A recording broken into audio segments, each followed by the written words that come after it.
you cut me too deep. I think I'm dying here, man. Welcome to the 3B Video Deep Cut Podcast. Watch a few movies, take a few notes. It was fun. Aw, yeah. It's that time again for another bi-weekly podcast with your hosts, Rotten Roger DeMarco and... Motorin, watch your prize for flight. Evil in the back. Dude, yeah, that movie made me really seek out that song. I'm not gonna lie. What's new? That's probably the only time we have interest in seeking out any kind of particular song. Is like, well, now we're going to associate it with this fucking movie all the time now, so let's listen to it. And that is right. We are, of course, nearing the very end of our trek, once around the lake, if you will, with our coverage now of the 2009 Friday the 13th reboot, remake, reimagining, money-making for New Line Cinema. Super money-making. This was, not even, I think I saw like a $20 million budget and made $80-90 million. So it's like, that is turning a fucking profit. For sure. And it was, because the Friday the 13th films, it's a pretty standard formula. So I think you can get away with having not a massive budget, and then you can turn a profit if you give the fans what they want. And as much as I kind of despise Shannon and Swift, not necessarily a big fan of them. They're first run advocates for the fans' voices. Yeah. But I think that this movie is super solid. But that's not to say that when it first came out, for whatever reason, I was still in my old man curmudgeon, like, you can't remake things, you can't do it, you're not gonna do it right. And I enjoyed this in the theater, but I was like, it's not the right tone. And it wasn't until home video when I was like, oh, it's not a 80s tone, it's a 2000s tone, and it clicked. Oh, this is such a 2000s tone. I can literally smell the Axe body spray and the shell necklaces all throughout this movie. What happens then? Oddly enough, you said this was in the 2009 flick, which is now 13 years old in 2022. Wow. How does that feel? It's really weird, but when you put it into perspective like that, because I'm coming up on my 13th anniversary, and this was one of the first movies my wife and I saw in theaters. So about the same. Yeah. About the same here. I actually took the wife to our first date was to The Dark Knight. It was out at the time. But, yeah, the next year, this was like, she's like, that wasn't our first, when I talk about this movie, she's like, that wasn't our first date. I was like, no, but it feels like it was a big first one. Like, it was we went total, gag you with a spoon, to make an 80s reference. All out on this date, out to dinner, out, shopping. I had purchased matching Friday the 13th t-shirts. Nice. And we had somebody in the theater take a picture of us in our t-shirts, which I still have that photo. So it's like, we are the matching couple. And I'll drop even one more bit of feels on you. Is that was the date the wife wore this Tea Rose perfume. So now I always associate that smell with that date, that day, and this flick. So my favorite perfume is that Tea Rose that she still has in her possession. So it's like, this, of all the Fridays that we have connections with and feels for, this is the sappy one. That sounds like a stupendous date, if you will. It's pretty good. I don't have that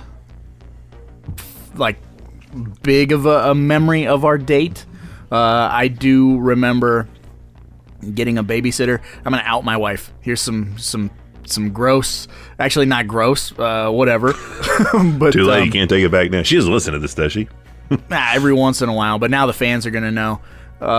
She is still kind of dipping her toe into becoming a big horror fan. She likes horror, but she doesn't have it in her brain like you and I do, like where it's just, we know that reference, we know that actor, whatever. We're old zombies, and she just got bit 2 weeks ago. Yes, and we were sitting in the theater watching the movie, and she made me a bet, and it was, why am I blanking on his name? The hip-hop mogul who goes out to the... Dude, I don't remember hardly anybody's fucking name from this movie. And how I reference most of them, it's like, oh, that's the dude that ended up becoming famous in that ghost show on the WB. Oh, that's the dude who was also in the Nightmare on Elm Street remake. The only one I can actually remember is Travis Van Winkle, because he plays such a great piece of shit, which means he has to be the nicest guy on the planet. Yes, and he is. He is, in the Peace Corps and all kinds of cool stuff. But, yeah, going back to that bet, she bet me that the hip-hop mogul would not die. And I was like, you don't know what franchise you're watching. She's like, he's funny, he's going to live. I said, no, he's the comic relief, and he's a minority. He's toast, And needless to say, just I won the bet. Just a big old Kane Hodder dead stamp across the forehead. Dong. Yep. And another character actor missing. No. But, so you want to give the folks out in internet land just a brief plot synopsis, and we'll get underway. Well, because of the incredible success of the Texas Chainsaw Massacre remake, that is, I think, considered by most the most successful remake to kind of really relaunch getting everything else remade. Same guy that directed that, Marcus Nispel, yes, got the task of redoing Friday the 13th. And so this 2009 movie is essentially parts 1 through 4 mashed up in a 90-minute movie. Yeah. Which I will say, that's probably my biggest problem with the movie, is it's not long enough. Like, once the ball gets rolling, the ball doesn't stop. Like, it doesn't, and man, here's a question, if you can remember this, if you or the wife thought, because she was convinced, mine was convinced, like, because this is one of the longest, like 20 minutes to get to the opening title of the movie, and she was super convinced. She's like, how is this going to sustain for 90 minutes? They're like, these already killed half the people. Like, what the fuck is going on? And then the credits like, oh, shit, we got to start all over again. Yeah. Totally thought that this first crop of victims were going to be the movie. If you know what, I'm probably in that boat. I probably did think that was what was going on. Are you sure this is a dream sequence? Right. Yes, it's a dream sequence, Rob Zombie, you son of a bitch. But it's very, like, death proof. It's very Tarantino. Oh yeah, good. Good pull. Like, hey, here's your lead characters. Psych, swerve, bro, got him. But on a much less grand scale of writing ability. Like, you can tell they were like, hey, Tarantino does that all the time. Let's do that. But for the Friday the 13th audience, we're a bunch of bearded goons with shorter than normal attention spans. So it plays very well. Yeah, and then this is, like I said, this is 1 through 4 mashed up. So Jason is a living, breathing human. Rambo. Yeah, he's essentially Rambo with his last blood level tunnels that he has this throughout the entire campground, which I don't know if he dug those all out himself or was that part of just the landscape and he just added upon it. But he's just a guy that's just looking for Ma, who got her head lobbed off, and we never hear from that counselor again. We just see this dude grow up for 20-something years, and life continues on this place. There's a pot farm close by that Jason may or not be providing protection for. Yeah, he's the enforcer. Yeah. Fucking old man Jenkins or whatever his fucking name is. Like, That's Mr. Voorhees right there. yeah, Elias Voorhees. Pot farmer. That now since you bring that up, that's one of my least favorite aspects of this film is not necessarily the whole pot farm, but that stupid fucking goomer. I am like so anti that dude. It's not even funny. Really?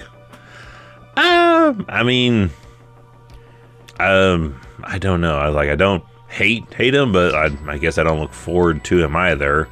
Let daddy out a little lick. Like, I just want to murder him, dude. He's well, he gets it. So he sure does. And every time, I don't want to say every time Jason gets his hockey mask, because they get lazy, like Jason Takes Manhattan, like the whole, I've got a mask that looks just like Jason's mask.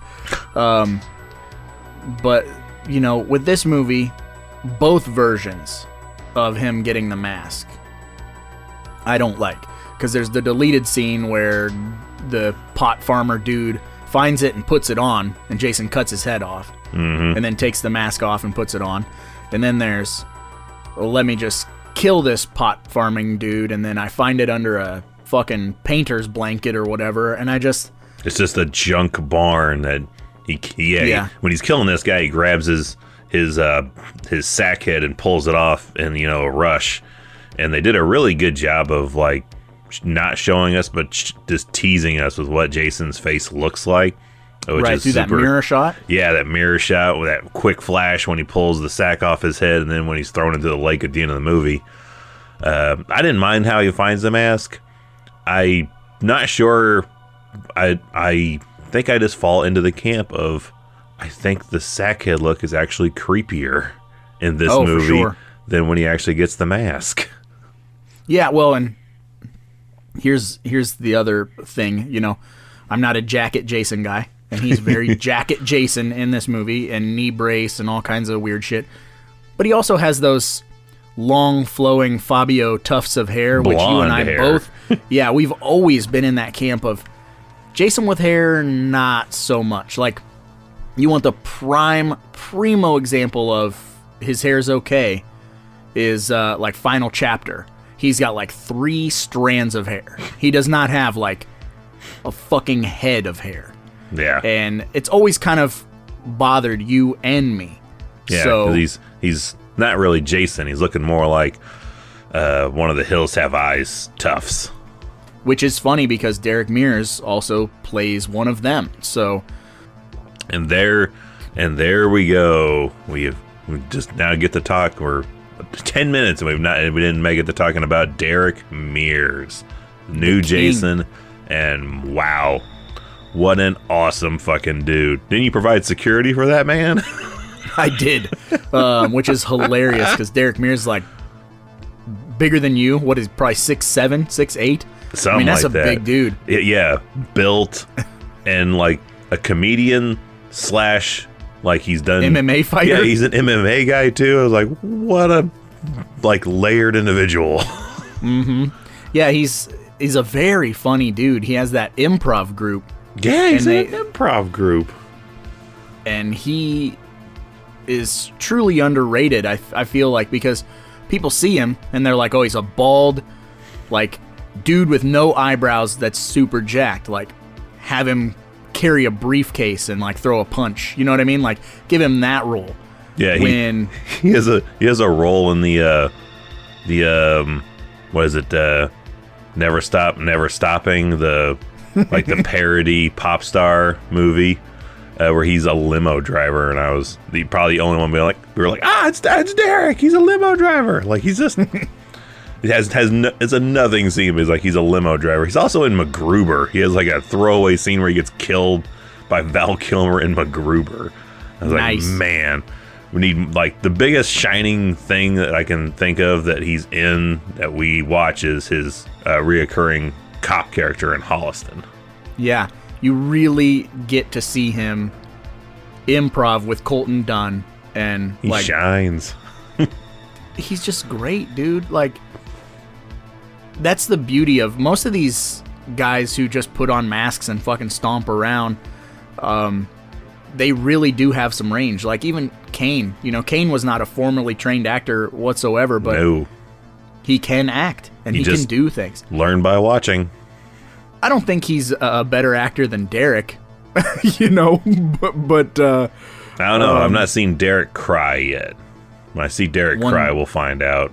Right, one day. That's we just gotta kill his son. That's the one ace up the sleeve that Kane has over Derek, I think, in the acting chops range. Yeah. I don't know who would be better in like in a comedy off between the two. Derek, I think, man. Derek is.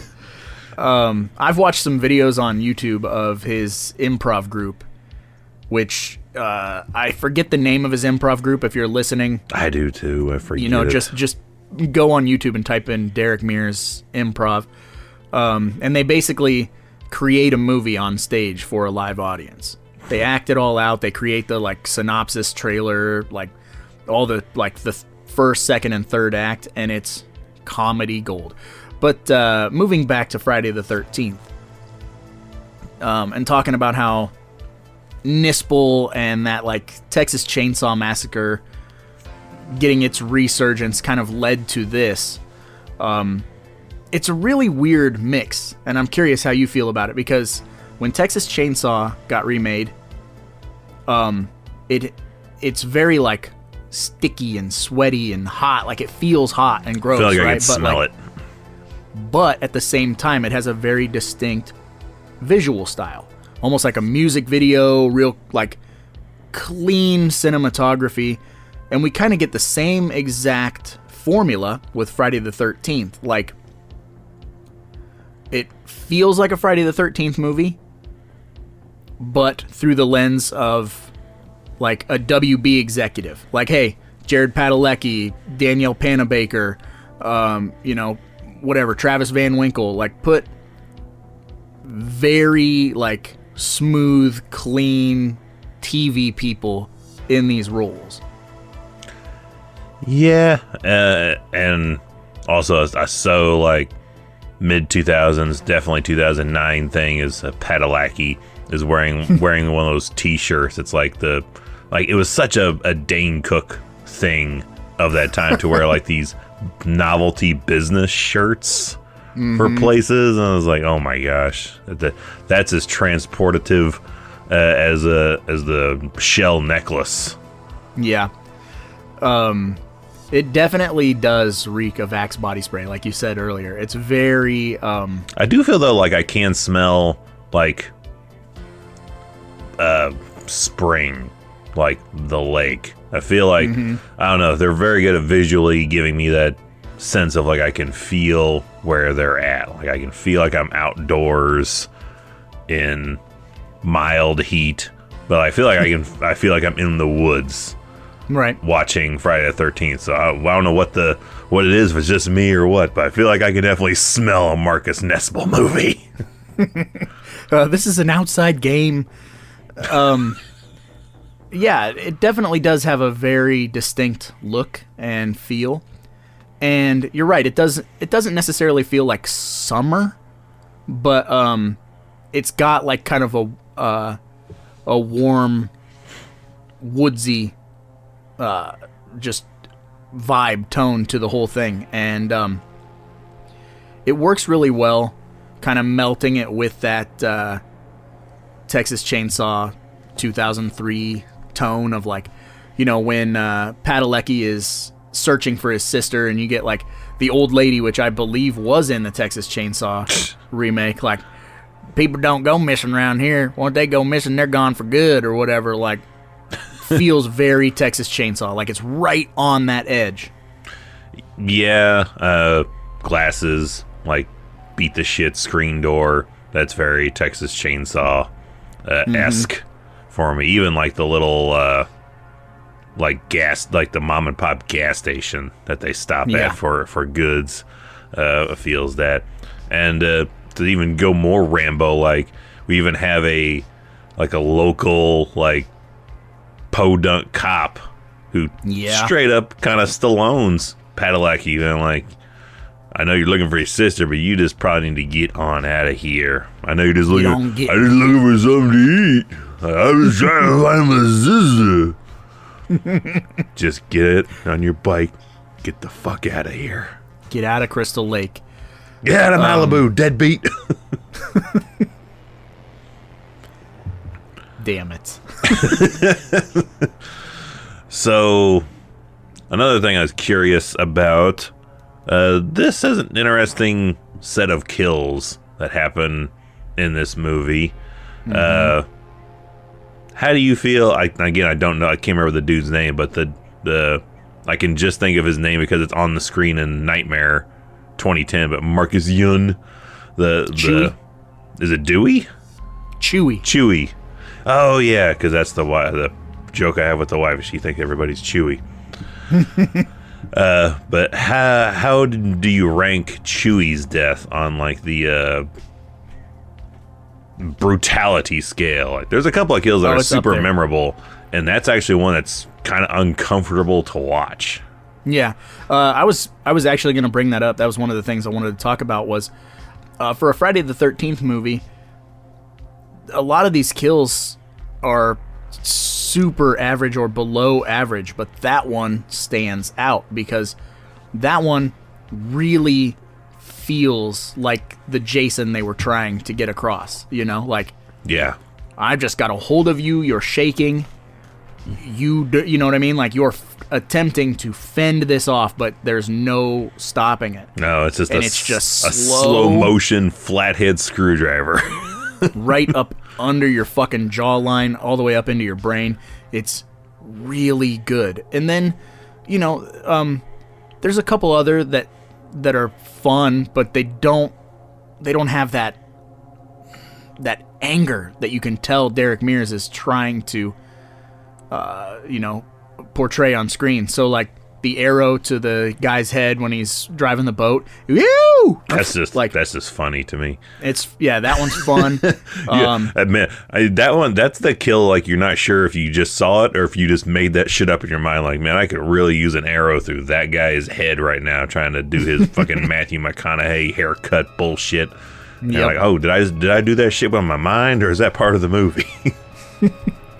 But yeah, his death is decent because it catches you off guard and kind of like gets the ball rolling when it comes to this core group. But how do you feel about Travis Van Winkle's? Because I vaguely remember, maybe this is my mind, but I vaguely feel like there was some mild cheering and laughing when he gets stuck on the back of that pickup truck. Oh yeah, no, the crowd we watched the movie with cheered as well, but yes, it's not a good enough death for him. You know what I mean? Like, how would you kill him? I don't know, but he needed. You know what I mean? Like, what if he got that Terrifier shit where he's strung upside down and sawed in half from nuts up? Well, I mean, keep him with the like visceral hands-on kill.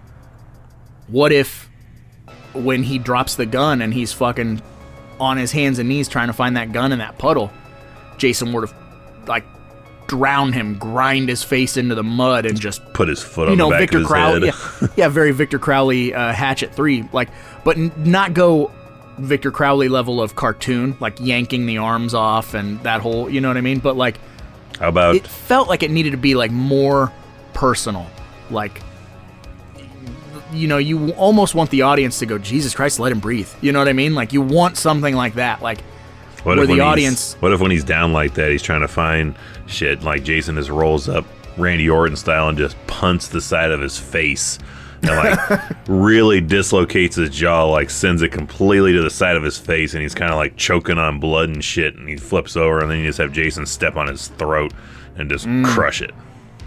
And yeah, or like really good facial damage because he's such a fucking pretty boy, like you gotta fuck ruining that his face, so it's a closed casket, you know. I definitely hope Travis Van Winkle hears this and like, these guys really want to kill me and fuck my face up, my valuable face. Not you. It's not your fault. You're a great asshole. No, he's wonderful, and he has my favorite line in the whole movie.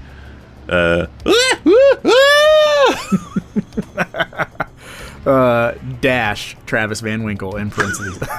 Yeah, that's what I want him to like. Can you just sign it like the closed captioned girly as shit scream? Girly scream, Travis Van Winkle.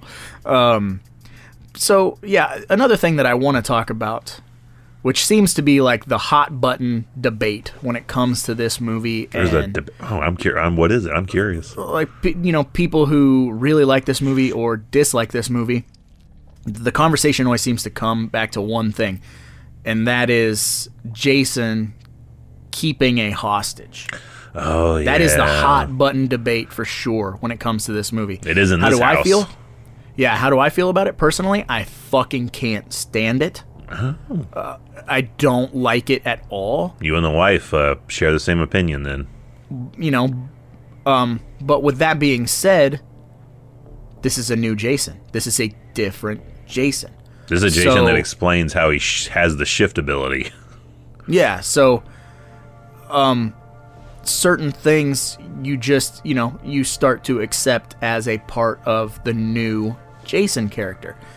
And I feel like I would have been more accepting had we gotten a sequel and we got to see a little bit more of, how he does things. With just this one and done, it just makes me question, well, why did he do that? And you can't just be like, because it looked like his mom. Like, if it looked like his mom, he wouldn't fucking chain her up, because if he thought it was his mom, she'd be free to walk around. So it's always kind of bothered me, and I didn't know where you stood on that whole situation. I had no issues with it. I honestly have a weirder nitpick about it. Is I don't mind that he takes the hostage. I totally am fine with the thought process for it. But the only thing that fucking messed me up. I was like, how long was she down there? Like 3 months, 6 months, right? Something like that. And I'm like, the fuck is he feeding her? And even go even a grosser route. I was like, she's cycled a few times. Does Jason have shit that helps with that? Like, I know stress and stuff like that can maybe pause it, but not for like 4 times in a row kind of a deal. Again, I don't know, but that was just my first thought. I was like, she looks like she's only been down there a couple of days, and it's been months. She should look and be in a lot worse shape than she's in. Mm-hmm. That's true. And then here's the other cool thing about this movie that is probably my favorite thing about this movie, other than the opener, how the opener kind of tricks you into thinking these people are your leads, blah, blah, blah. The movie kind of switches gears, and we're introduced to Travis Van Winkle and his merry band of fucking Goombas, but we get Danielle Panabaker, and she sort of steps in as this, your new final girl, and you forget about the girl from the beginning of the film because the way that it's cut together, you assume she's dead until they reveal that she's not dead. But in your brain, once they cut back to her being in that cave, like chained up, your brain is still on this mindset of, well, I've had Danielle Panabaker as my lead for the past 40 minutes, so she is the lead. And then this movie gets you 85% of the way done and says, fuck this character you thought was the lead, they're dead now. And that is fucking awesome. Every time I watch it, I almost forget that she doesn't make it, and then I go, haha, oh yeah. Well, it doesn't help that they're, at least to me, they look super similar as well. Mm-hmm. Rigetti looks very similar to this other girl, and even every time it does happen, I have to like, okay, yeah, that was the one he was looking to potentially hook up with, not his sibling. That's a whole different Pornhub section for that. But yeah, that always is still same boat, kind of takes you by surprise even on rewatchings. But I was curious also, why do you think we never got? Is because why didn't we get a sequel? Why didn't we not get anything post. If this had like a $70+ million surplus, you would think easily money people would be like, get something out and get it out now. I think the problem is the people who are in charge of Friday the 13th tend to overthink things. You know, you look at the pause between Jason Goes to Hell and Freddy vs. Jason, all the different scripts and like, you know, just, is this the right one? Is this the right one? Is this the right one? No, it's in development hell, blah, blah, blah. And then obviously like from Jason Goes to Hell to Jason X was 8 years or something. So I just feel like the powers that be that are in control, whether that's Sean Cunningham or fucking, why am I blanking on his name? Victor Dick Miller or whatever. Victor Miller, Dick Miller. That'd be hilarious if it was Dick Miller. Oh, Dick Miller. Wrong, Dick Miller. Just, I don't think that you get all these people in a room together, and I don't think they can agree on a direction. And so they're like, well, someone will write something, and then we'll see, you know. Well, writing something. Are there like also 3 companies essentially with their hands in this? Like it was under New Line. It was under New Line, and then under New Line is like Platinum Dunes. But this had some stake still in Paramount, because I remember like the opening credits having all these fucking companies together with like that red font over it that looked cool. But I was like, maybe that's why. I was like, those people. If one set of people can't agree, imagine 3 companies essentially's worth. Yeah, and I think that's exactly what happened. Was like, holy shit, this made a lot of money. What's next? And they're overthinking it. Like, let the motherfucker climb out of the water and kill the next people who come into his woods. Pretty fucking simple. He doesn't need to go to Africa. He doesn't need to fucking, be Africa. On a, Jason on a plane or whatever. Like, we don't need. And that was the problem. Is they get kept off looking. My plane. They just kept looking for where else can he go? What else can we do?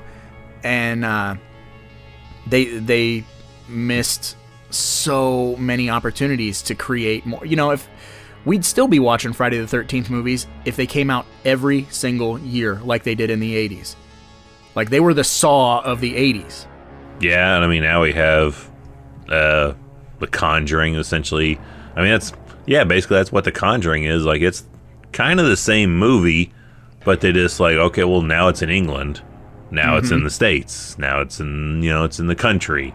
So yeah, it's kind of that thing. They really like and the changing, Paranormal Activity. Yeah, they just like changing locations of places. I mean, I guess that's its extent of their doing something new. Like just rinse and repeat. It's fine. Yeah, and they really missed out on. I'll tell you at least 2 ticket sales that they missed out on, because you and I don't care where they put Jason, and we don't care what's happening. We're going to buy it. Yeah, we're going to see it. He could be dieharding this thing. He could be on the wing of a fucking jet, and I'll be like, I'm gonna go see it. I mean, yeah, I gotta check that out. Put him in the snow. Make it a found footage movie. And that was all that they couldn't agree, so they kept changing their minds. Like, do we capitalize on found footage? Do we put him in the snow? Do we take him to Africa? Do we do this? Do we do that? Do all of them. Write a script for every single one of them. Do a found footage movie in Africa during global warming and it's actually snowing in Africa. That's right. Scorcher 2. Who left the fridge open? I mean, ma. Again. Yeah, and that was the problem, right? Like, we needed more. How many fucking Texas chainsaws have we had since 2003? You can't even... They're still going.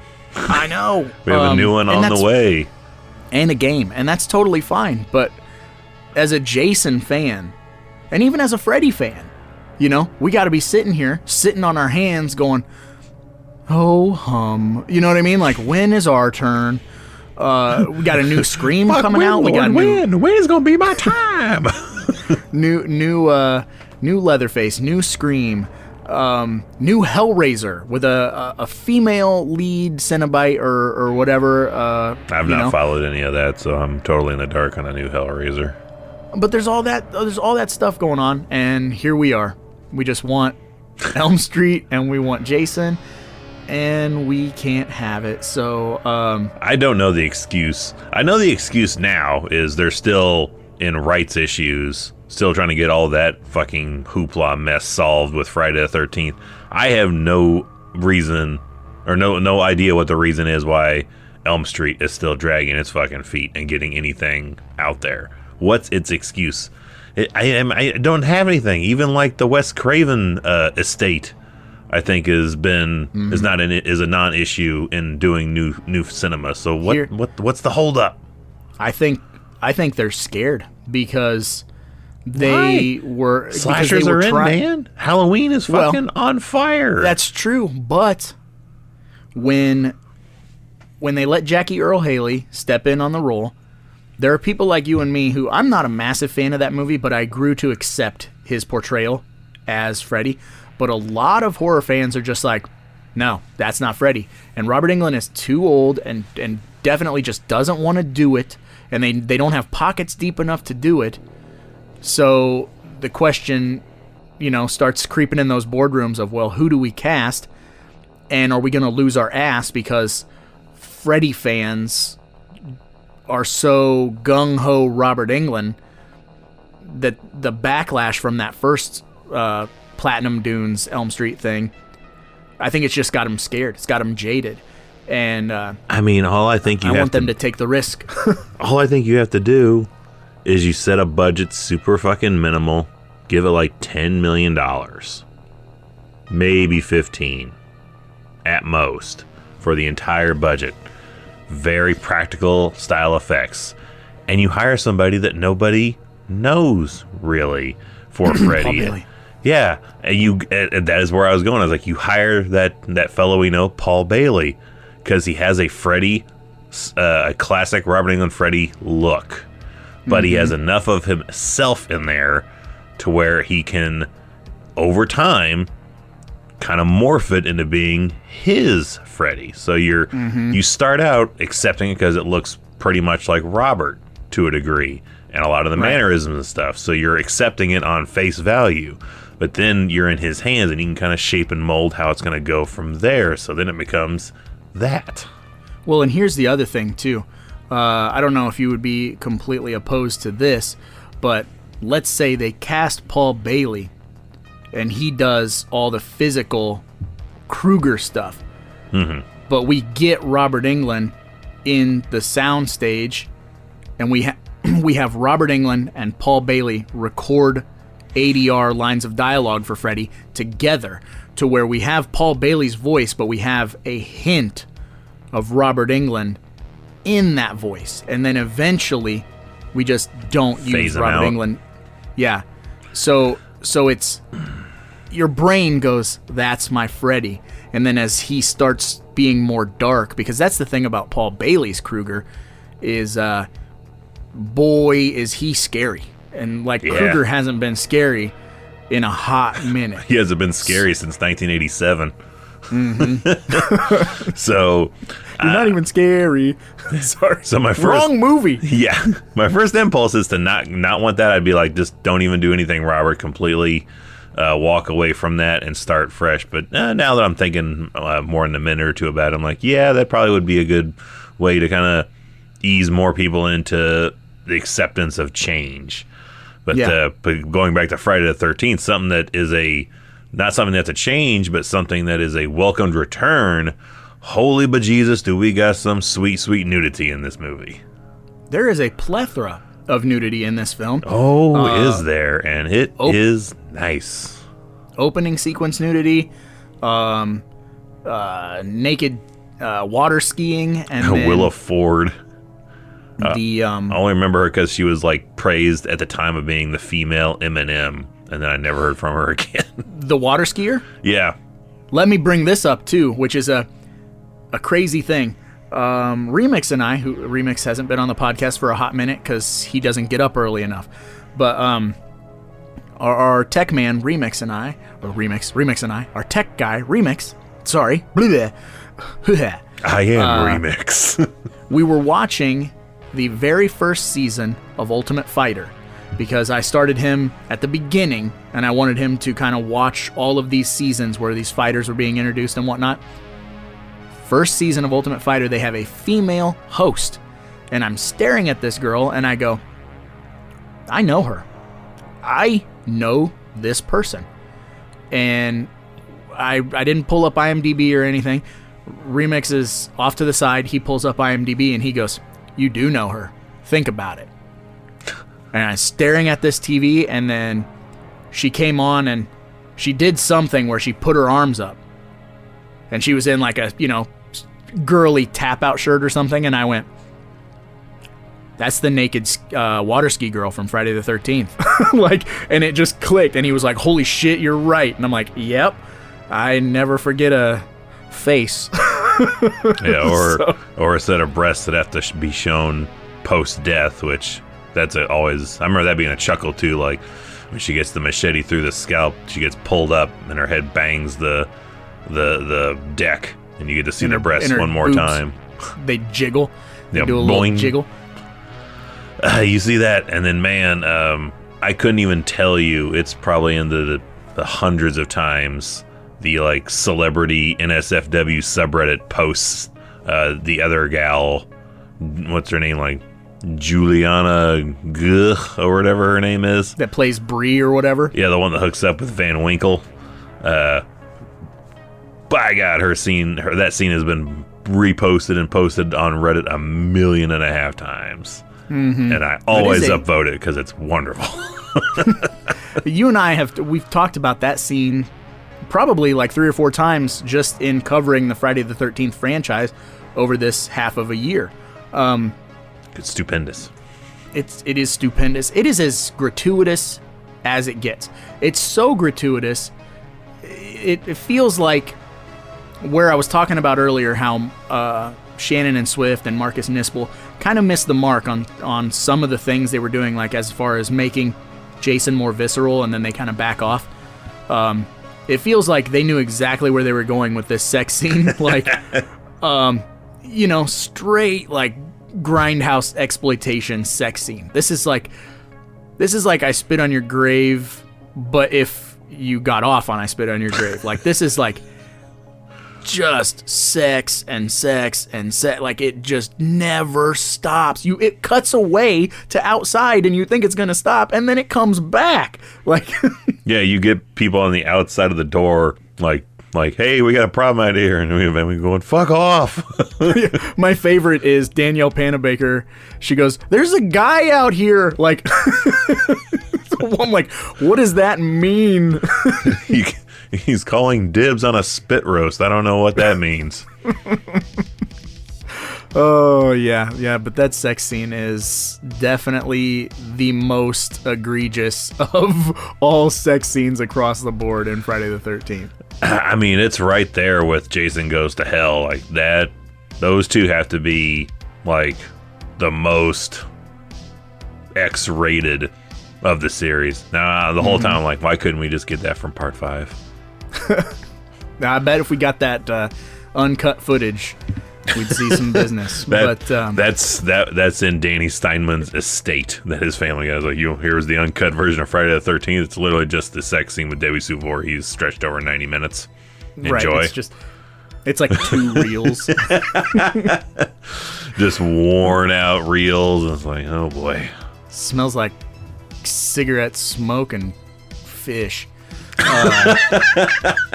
Jesus Christ. That's a visual smell image I never thought I'd have at this time of the day. Right, 10 o'clock in the morning. Mm-hmm. I'm up now. So, yeah, another thing about this movie is, like you brought him up, the podunk sheriff. And just like any slasher film, when the police show up, the day is not being saved. It's just another body. And the fella that is the police officer in this film barely gets to get his seatbelt off, it feels like. Like, all right, what? Yeah, what's going on? Which, let me tell you, as far as visuals go, whenever I think of this movie, there's a handful of like publicity shots or just shots from the movie that stick into my head.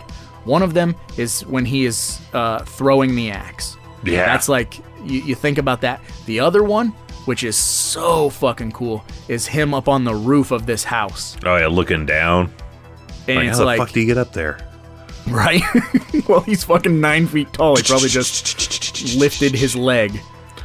Just give me that kiki mama as he's slow motion jumping from the ground to the roof. Oh, like fucking $5 Million Man or whatever. $6 Million Man, yeah. Yeah, there you go. $6 million Man. The switch out the sound for the. I think we have a skit on our hands we can make right now. It just makes me think of Dave Chappelle killing him softly. Crackhead jumping out of a tree. Crackhead jumping across him. I thought you were going to say like the Robot Chicken thing of the 6 million peso man. Yeah, that's good too. Just leaps over the border. Jesus. Jesus ain't got nothing to do with this place. We pretty much covered Wrong franchise. all the stuff that I wanted to get to about this movie, but you know, for What sure about- we'll end up. What about how this ends? How do you rank this quote unquote killing of Jason? Yeah, you're right. We didn't talk about this yet. I don't mind it. I think the dialogue is a little. It falls a little flat to say hello to mommy in hell.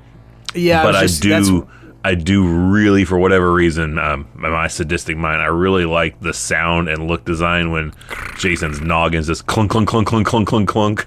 No, that death in and of itself is fine, but that is the big problem.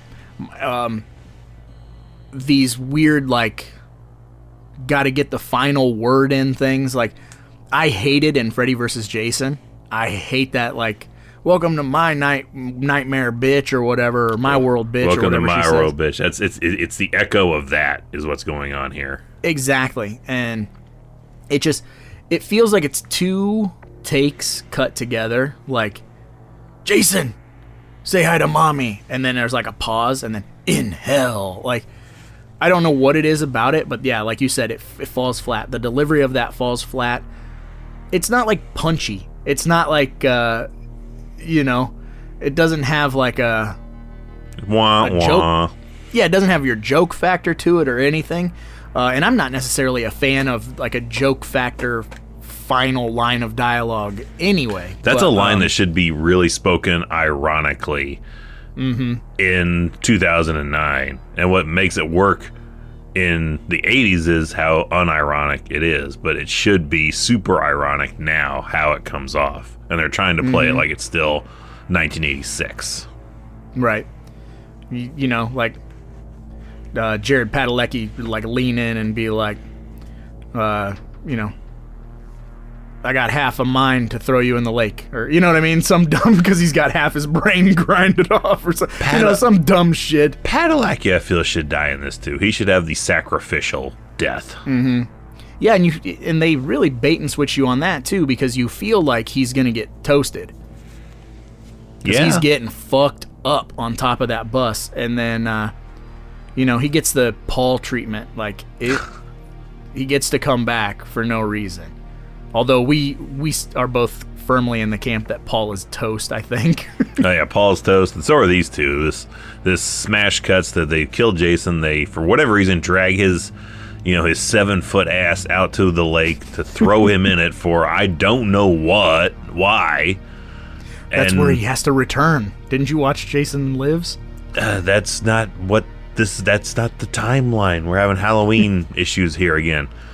But they throw the mask in there, and that's totally where I guess my editing, writing mentality goes. Well, they threw the mask in there. That's what gives some kind of supernatural element to bring him back for whatever reason, because he's maskless, tossed in the lake, and then he busts through the dock with the mask on again, and grabs what's her name, and then it's a smash cut to black, and they're like, oh, they're both dead. Yeah, they didn't make it. The next movie we should just pick up where these people are strung upside down, hanging, gutted on the beach of this lake. Well, why'd he leave his boss there hanging 10? Girlfriend naked on the floor. Predator 2 reference, deep cut. You can go back and listen to us cover Predator 2. I think that was the last movie we did before we decided to take this journey to camp. Might have been. Was Predator 2.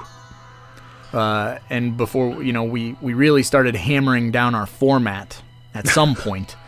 What are we, like 40 episodes in? And then we were like, oh yeah, this is how we're going to do it. But let's try this. Yes. But overall, this is a very fun movie. Definitely has grown on me because, like I said, in 2009, I was that asshole horror fan, pissing and moaning about remakes, reimaginings, and I just didn't want to accept the new world, I guess, and then fast forward to it coming out on Blu-ray, and then I totally got it. Yeah, and now it's weird because it's 13 years later. Yeah, I'm even more of an old man, but I'm not a grumpy old man in that sense. I'm much more open. You've hardened in some areas, softened in others. And speaking of that and hammering out a format, did you have anybody that qualifies for the infamous Brown Panty Award for this film? For me, it's just Daniel Panabaker. Or Chewie. Yeah, I couldn't really think of anybody. And then, if I was able to rewrite stuff, I would have a Padalecki sacrificial death at the very end, and then totally have Chewie like on the verge of death, but just kind of show up like after it's all went down, like looking like beat to shit, like the stoner in fucking Cabin in the Woods. Yeah, more or less, and like the hell happened. Like he just stumbles out, like you got like a broken arm and like blood off, like coming out of his ear and his mouth, screwdriver and nose hanging out of the bottom of his jaw.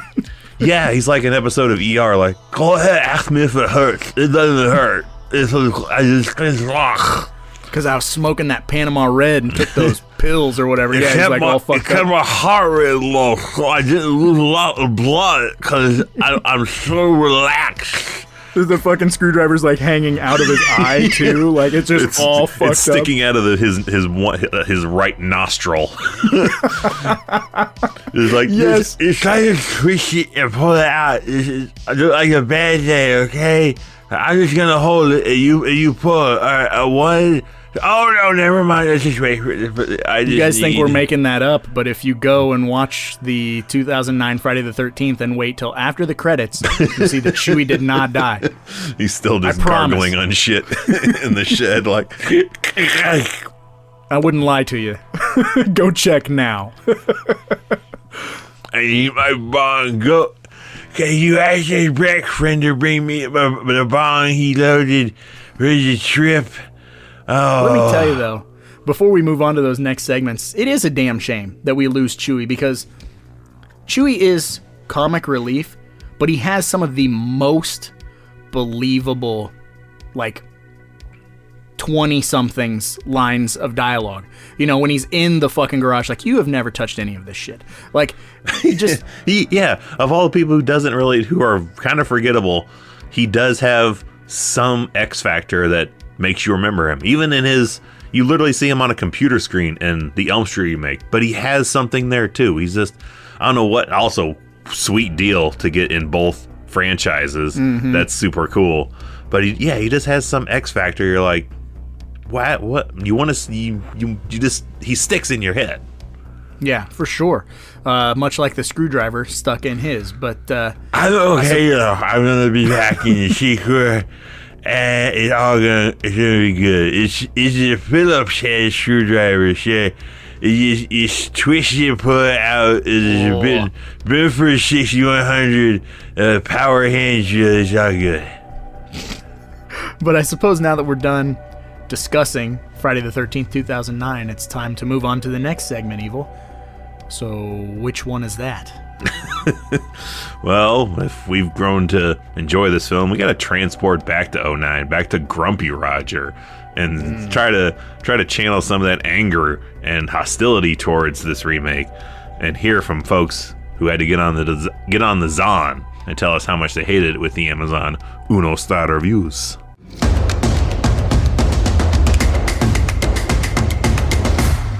Hated it.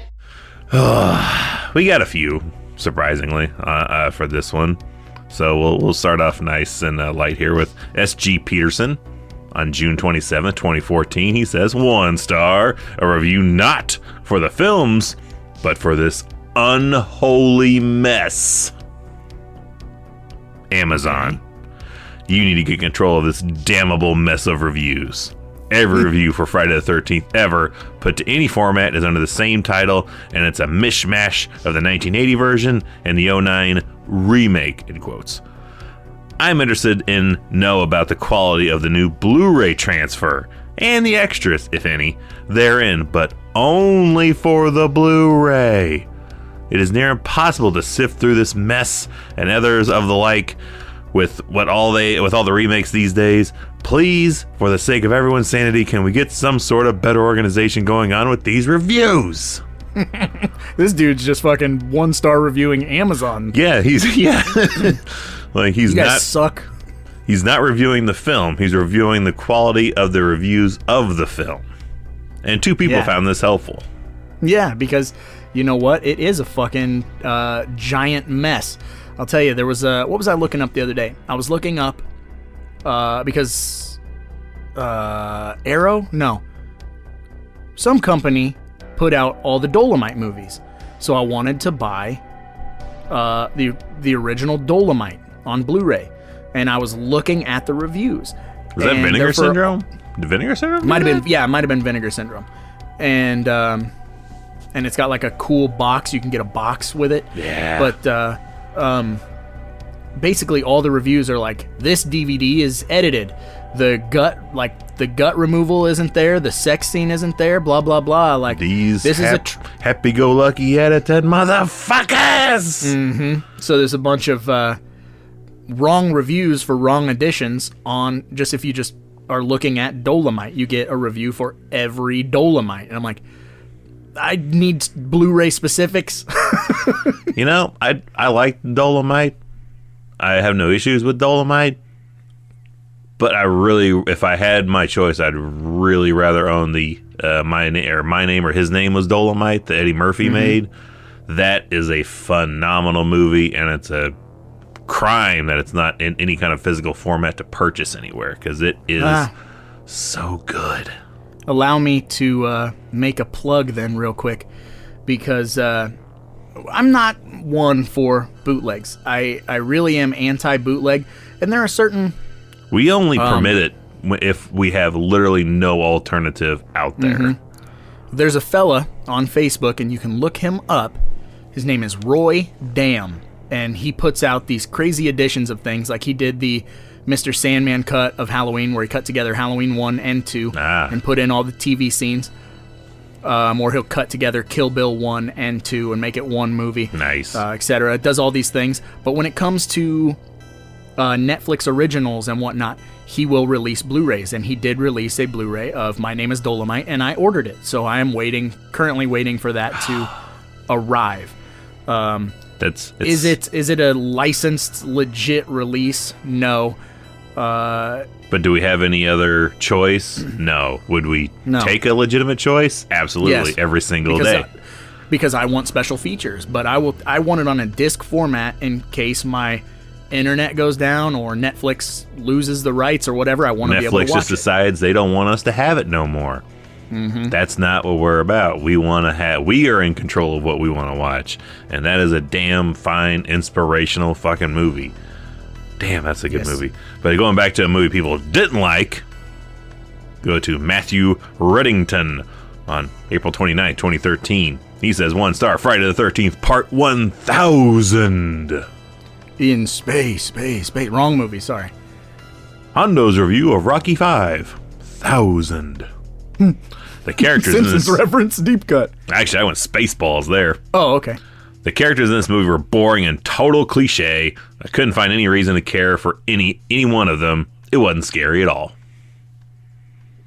And see, that dude missed the point like I did when I saw it in theaters. Because I was like, whoa, those all cliche and bullshit. And then I'm like, oh yeah. All cliche and bullshit. That's what it's supposed to be. That's exactly what it's supposed to be. I was missing the point on the franchise that I What's love. this? February 09, Roger DeMarco. It's all cliche bullshit. Yeah. I never did. You'll never find me on Amazon. You'll never find bum bum bum bum a 1-star like mine.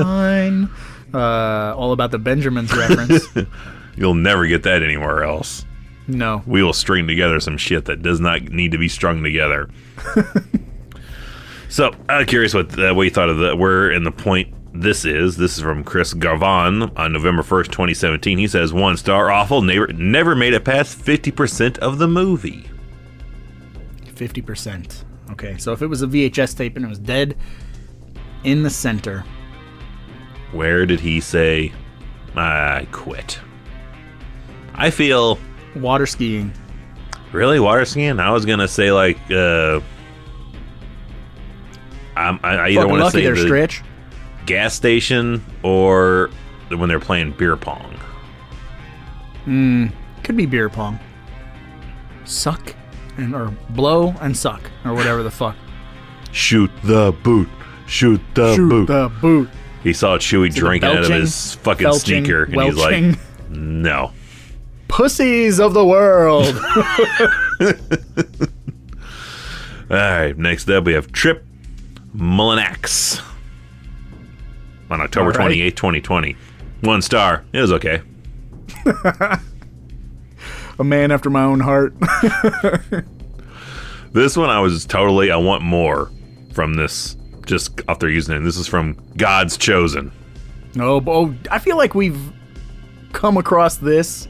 There's chosen nothing, one? There's nothing better than a religious fanatic giving horror movie reviews. A new fun thing I've found when I am cruising for 1 star is if I find someone with a very religious username, is click on their name and see other things they've left reviews for. And other things they find helpful. I think I did it for this guy. I know somebody recently I looked at, and they literally only purchased this movie, and the rest of the shit was like, like household items, some rando camping equipment, like nothing movie related at all, and Friday the 13th. He had to buy Friday the 13th because he was thinking about going camping with his fucking on a retreat or whatever. Yeah. But God's Chosen says 1 star, lots of profanity, too much profanity, and sexuality. Yes.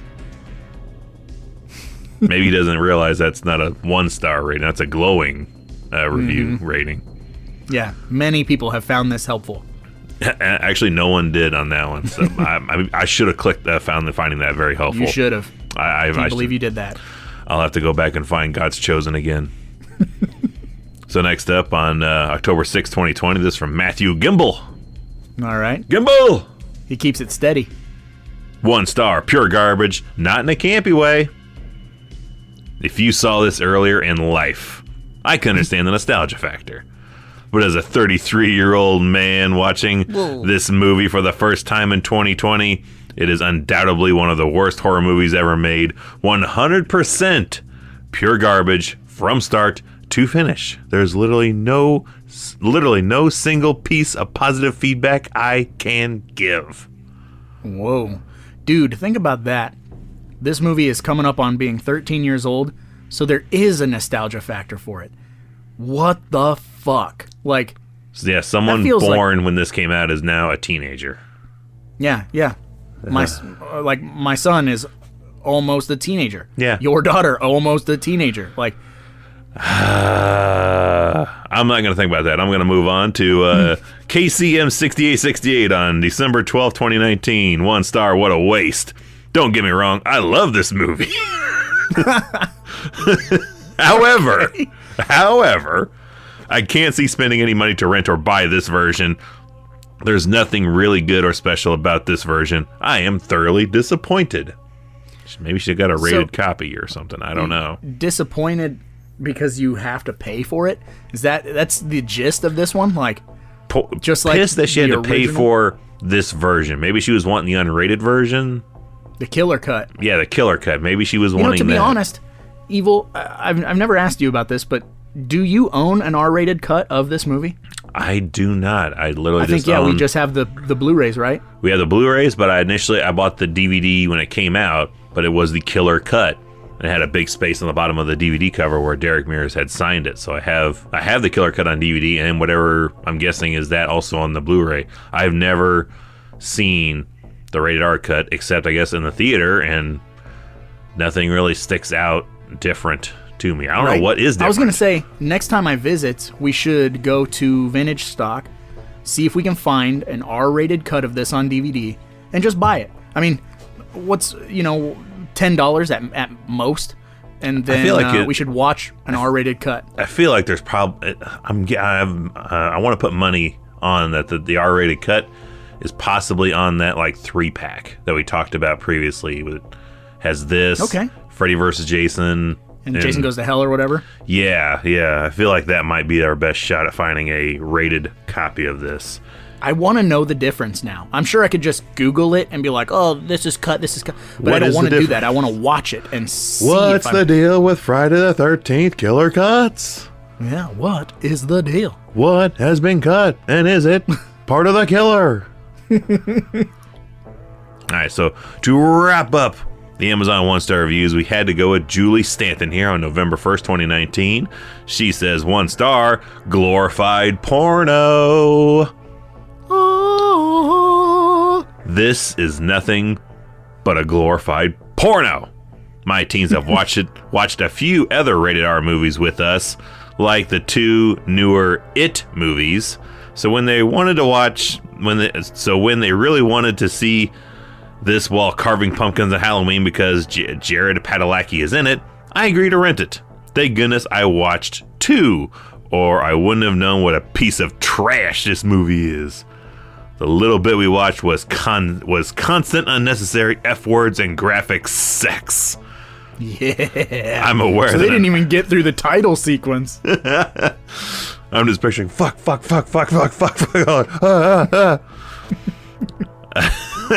it, let him watch, right?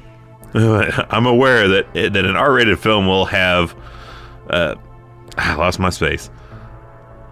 I wouldn't... this little bit... F-word. I'm aware that an R-rated film will have the F-word in it, and it may have love scenes. Love scenes. But if you took the F-word out of this movie, half the dialogue would be missing. And the sex scenes were just gross, with bare boobs in the first 10 minutes and graphic sex in the first 15. Yes. If you're a young dude, you'd probably have no problem watching this. Yes. But my older teen felt very uncomfortable, probably because you were just in the room. Yeah. I found online that one of the producers even walked out on the premiere because there was too much sex in the film. Just be aware of what you're getting yourself into before you watch. Speaking from, the perspective of a person who did watch a lot of R-rated films with his dad and mom. Did they include love scenes? Oh, yeah. Hard love. It is awkward. It's awkward. Yeah. And I'll tell you what happens is, or at least it did for me, is I wait until the sun goes down and my parents go to bed, and then I take that VHS tape and I finish that movie on my own. And then you finish on your own. Well, I mean, this is pre-masturbation era, like 9, 10. Like, it was just, we talked about this last week. The last known time we were as males known to have clear, filtered thoughts, ruled by consciousness for the last time. Yeah, but just that forbidden fruit of oh boy, my parents shut this off, or I can remember watching The Dentist and my dad making me cover my eyes because she gives the pool guy head. And I was like, I've seen boobs. I remember vividly telling my dad that, we've gone down this road. And my dad's like, you haven't seen anything like this. And made me cover my eyes. But the way he said that, you haven't seen anything like this. You don't want none of this, Dewey Cox. Made me wait until he went to sleep. And then I watched the movie. And I went, oh, That's what he's talking about. I didn't know what the fuck was going on. I didn't understand what the fuck was going on, but I'm like, well, okay. Your dad was straight up Tim Meadowing you. Like, you don't want none of this, you don't want none of this drug doing, Cox. It's not for you. Try me some of that, Dennis. What is it? It's great. So it makes everything seem wonderful. You don't want none of this. I'll take all the head I can get, Alex. To quote Booger, give me head till I'm dead. But, so that's the end of the 1 stars, eh? You can't go out on a higher note than somebody super pissed about the boobage and love making sequences in this film. I want to make love to you on my own. You know, I don't think I've down by the fire. I don't remember referencing it as a love scene in probably well over a decade. So thank you for bringing it back, Amazon 1-star reviewer. Like instead of hip hop music, there was like saxophone. Like a fucking Cinemax late night movie. Maybe we should try that if we could find a way to edit that and put it on our channel. Just blur out or put our logos over the breastises and just drown out all the dialogue with heavy saxophone. Put in that sax that's always in the Lethal Weapon movies and just put that over it. Yeah. Boop, Oh yeah, saxophone makes everything way more sexy. I think at least that's how movies work. But shit, if in commercials real life too. If in real life there was saxophone music playing while I was trying to get it on, I'd fucking beat the saxophonist or break my radio, whatever. I mean, it's not as bad as, you know, if you're in like a hotel and there's a mad wild party going on outside of said hotel and you're like, are they out there cheering and making noise because they can see in the window, or are they just enjoying the show going on out there? I wish there was a saxophone playing right now instead. You got the dude from Lost Boys like standing at the foot of the bed. Just squirting baby oil at the same time. Yeah, it makes for a interesting evening, I'll tell you. Happy anniversary. Well, so now that we're done with Amazon 1-star reviews, what does that mean? It's time to play the game. It's time to play the game. Time to play the game. It's all about the game and how you play it, and I got nothing glorified porno. Oh boy, yeah. I had no song lyric ready this week, and the whole last 1-star just completely derailed my thought process of anything other than X-rated things at the moment. Man, yeah. That was a great 1-star review. So I should follow her and see what I want to know what else that person bought. I might have to just follow her and see what else she's fucking reviewing and doing on Amazon. You should do it, and then it's we got reoccurring characters now. Even if their review has nothing to do with what we're talking about. That's my ultimate goal, if I can find the ultimate 1-star reviewer. Yes, which you have a couple. Like, you have a couple names. I've had a couple. Call him. Yeah. I think I'll call him the Gold Star reviewer. There you go. But for those of you who are new to the podcast, welcome. And you are listening to the Deep Cut podcast, which the prop game sort of... It's exclusive to the podcast. And it encompasses everything about our deep cut mentality.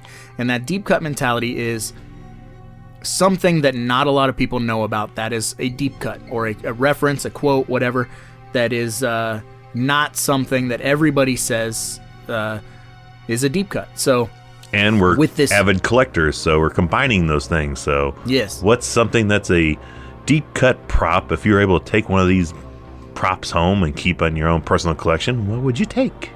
Mm-hmm. And can't be Jason's hockey mask. Can't be his jacket. I mean, I guess it could be his jacket. We do a lot of wardrobe. Yeah. Mine is wardrobe related this week. All right. Do you want to go first then? Sure. I will go first. I was really wanting the hockey stick. Because I had up my own... to the left like your penis. Because I had a tie-in story with that. Is I used to work with a guy who we would give shit back and forth because I was a hockey fan, still am a hockey fan, and he would give me shit over being a hockey fan and not knowing fuck all about football. So he was actually, him and his lady was meeting up with us in the theater when we got to go see this movie. So when dude pulls a hockey stick off the show, goes, real man sport. I was just like, how you like that, Lavelle? Real man sport. But in the end, I'm going to end up taking what Chewie wanted to become in a reincarnated life. I'm going to take one of the ass buttons on those shorts. You know, that's not a bad prop. And both of our props seem to center around this voluptuous female. So my prop is the handy cam. Because if there is a tape in there, that's some raw footage. We can watch the copy. If you had made a copy, we could watch the copy. I'm going to need to catch a glimpse of those warlocks. You're not going to see much of her, though. You're just going to see, like, POV of riding Van Winkle. Yeah, well, that's also interesting. But, it's hooked up to the TV in the background, and so you do get some shots of her. So, like, you've got her on top of him, and then a TV in the background showing her riding him. That whole sequence, obviously, is, like, the standout sequence. Like, when we covered Jason Goes to Hell, that tent sequence is the standout sequence. The only thing that would have made the sex scene in Friday the 13th 09 better would be if Jason had come through that window and killed them during sex. Yeah, speared both of them kebab style again. I mean, he was right there. I don't know why they didn't do something like that, or the bed folding from Versus and just smash both of them together. Look like the fucking Thing or something with arms and legs sticking out of places where they shouldn't be. Yeah, that's the only thing that scene was missing that would have made it like T-shirt iconic level. Like he comes in through the window and grabs her by the fucking back of her head and like yoinks her off of Travis Van Winkle and breaks her neck, or breaks her neck and she falls on Travis Van Winkle and then he fucking kills them both. But yeah, he swings an axe down, cuts her head off, and embeds the rest of the axe in his throat. And he dies like Chewie with the screwdriver. I didn't get none. I'm still in the shed, fixing your chair. I can fix this. So yeah, I wanted the. I'm a wood wizard. Because I don't know. This was 09, so I don't know if that's got a mini tape in it or if that was recording straight to a little card. I don't know. I'm intrigued. A little micro SD card. Yep. I can get 4 minutes of footage on this. That's all I need. Super blocky and grainy looking too. Yeah. This looks like shit. Got the Paris Hilton night vision effect on it.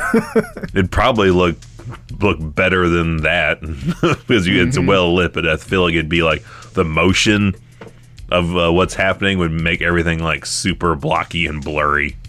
Oh yeah. But you get the audio, so maybe you could just, if you're into ASMR, it would be beneficial for you. Gross. Oh yeah, I'm gross. You want the tape, but I'm gross because I went the ASMR route with it. Okay, yeah. I'll accept that. I'll bear that cross.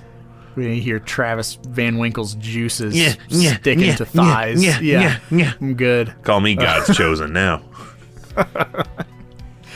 Well, now that we've done our props and we've done our Amazon 1-star reviews, I suppose there's nothing left to do but get the hell out of here and come back in a couple of weeks.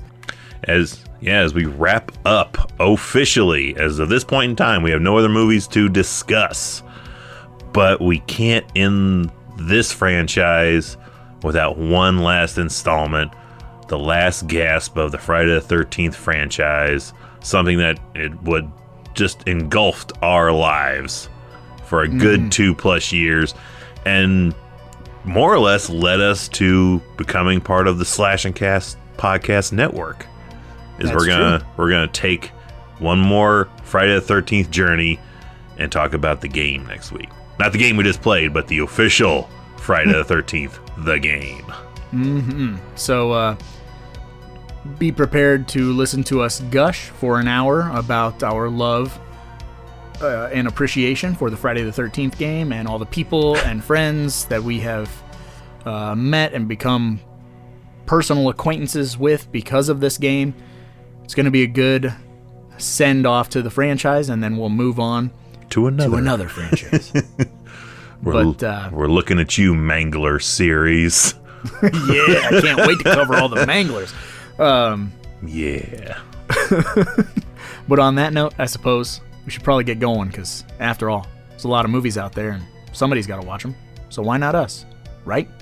Roger, your tits are stupendous.